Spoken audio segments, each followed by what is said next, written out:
Good evening, y'all. This is my first attempt at a real mini guitar society posting, and I hope this goes well. If not, it may be my last. But anyway, I picked this up yesterday. It's a used 2022 Olympic White Mini Strat version 2. And basically, all I did was clean up the fret wires, adjust the action, basically just give it a once over and just set it up. I haven't modified it. I haven't changed any of the volume pots. I haven't changed any of the pickups, any of the tuners, anything. The only thing that I really did as far as making it adjusting the playability is in order to help it stay in tune, I used what's called butcher block conditioning on the saddles, on the nut, and then on the string trees. And on most of the other guitars that are over there, I have changed out bits and pieces, different bridges and those types of things. It occurred to me last night as I was playing this thing, not only about how much fun it is, but it occurred to me that all of those modifications and changes, apart from the cosmetics, may have made absolutely no difference whatsoever.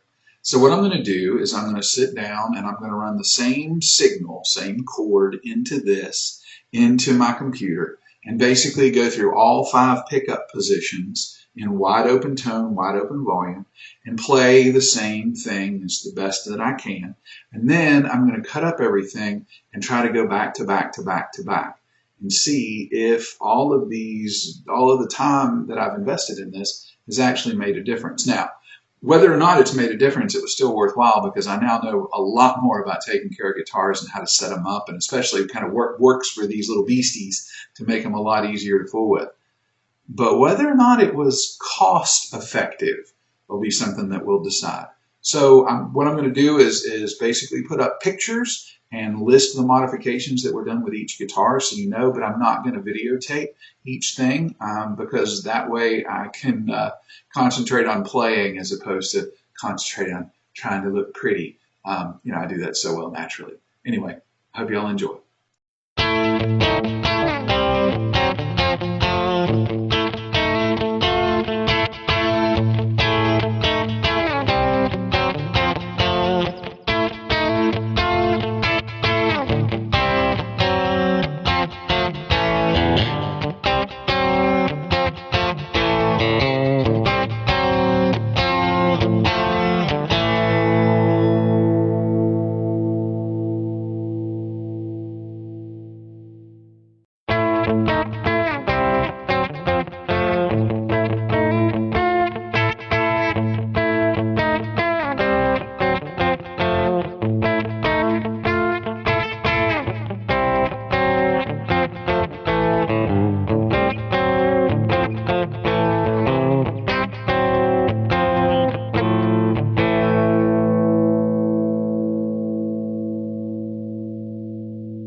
All right, so here's kind of my wrap up or my conclusion. I guess I was kind of surprised at the quality of the stock pickups and the way that the stock Mini did against everything else. The difference between ceramic pickups and Alnico pickups have been discussed ad nauseum on the internet. And the rumor is that the ceramics lack a clarity or they sound muddy and they're harder to manage and sometimes they're more prone to feedback. But listening back to the recording and looking at the recording tracks that are up here, you can see they're really not that much different. Now, it doesn't seem to be the case. The thing that I was the most surprised about is that the red guitar with the hot rails in it really stood out when placed side by side with the others, and it wasn't in a good way. It was like someone had put a blanket over the speaker, and I had to actually go back and check my tone knob to make sure that I didn't have it twisted because there was such a drastic difference. Halfway through this, I would have told you that there was no reason to put more expensive pickups in the minis, just to go ahead and keep everything stock. And you can still do that, and it serves great purpose. But when we got into that neck, I could really see or really hear the difference between the Alnico and the ceramic pickup. And it kind of, in positions 4 and 5, it became much more noticeable. So while I admit I kind of wanted to see something good because it was an investment of time and money, but I did kind of like the way that the sound came out of the neck pickup once it got involved in Dita and in Jiminy. The black guitars pickups are about $20 more expensive than the ones in the Jiminy, but when you look at the locking tuners and everything else that were so much more expensive, that's the reason that guitar turned out to be so much more expensive. The black one, Dita, has got the stock version 1 tuners, which are usually trash, but they've been holding tune really well, so I didn't feel the need to swap them out. I guess my conclusion is that you can probably stay with the stock one and not feel like you're missing out on anything, especially if you've got high gain on those rear pickups and you don't actually go 1-to-1 up against some of the other ones. But it really is kind of a difference. At least I noticed a difference. You can feel free to comment however you want. But I'm glad that I did the mods, if for no other reason than I've kind of answered that question about the pickups. Anyway, that's how I spent my evening this evening, and I hope you all enjoyed it. And if not, please feel free to keep that opinion to yourself.